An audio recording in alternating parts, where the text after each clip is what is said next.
Ce vendredi 23 juin 2023, un an après un premier épisode dédié à Dalida, Hôtel du Temps, l'aventure continue, revient à 21h10 sur France 3 pour un deuxième volet convaincant consacré à Coluche. Thierry Ardisson a reçu Télé Loisirs et nous en dit plus. Dans le palace parisien où il nous reçoit avant la diffusion de ce nouvel Hôtel du Temps, ce vendredi 23 juin 2023, à 21h10 sur France 3, Thierry Ardisson se dit inquiet et serein. Inquiet parce que si ce numéro sur Coluche ne marche pas, je ne suis pas sûr qu'il y en aura un troisième. Serein quant à sa qualité, on a beaucoup travaillé pour. L'animateur le plus inventif du PAF, qui a vendu à Warner Bros. Ce concept de résurrection d'icônes recréé par l'intelligence artificielle et un outil nommé Face Retriever, récupérateur de visage, veut croire que son format d'un nouveau genre remportera l'adhésion du public. Même si seulement 1,4 million de téléspectateurs avaient suivi sa rencontre virtuelle avec Dalida, en mai 2022.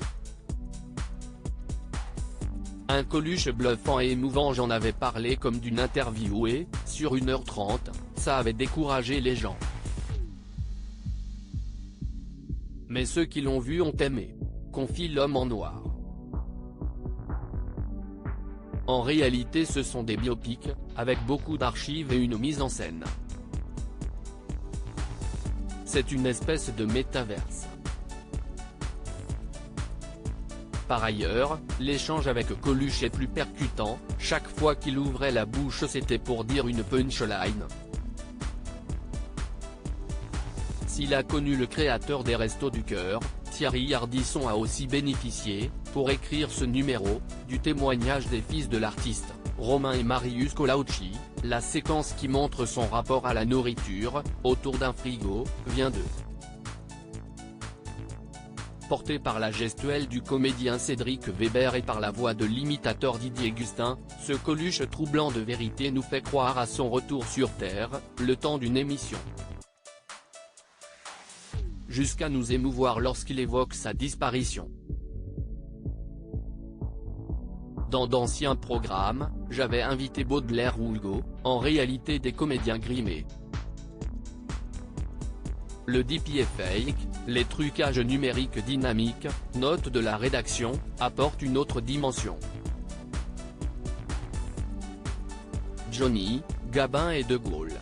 Enthousiaste, Thierry Ardisson ne veut pourtant pas se fixer un objectif d'audience, je l'ai fait la première fois, et ça ne m'a pas réussi.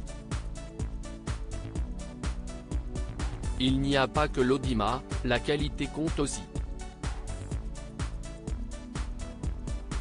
Ainsi que l'envie. À 74 ans, l'animateur-producteur le reconnaît, je ne m'accroche pas à l'antenne. Je ne suis pas un animateur né. Mon vrai métier, c'est inventeur et concepteur. Tant que j'aurai des idées, je les proposerai. Après Coluche, il pourrait y avoir Johnny et Gabin. Et je rêve de faire De Gaulle. Ce qui m'intéresse chez les gens que je raconte ou que j'interviewe, c'est l'amplitude de leur destin.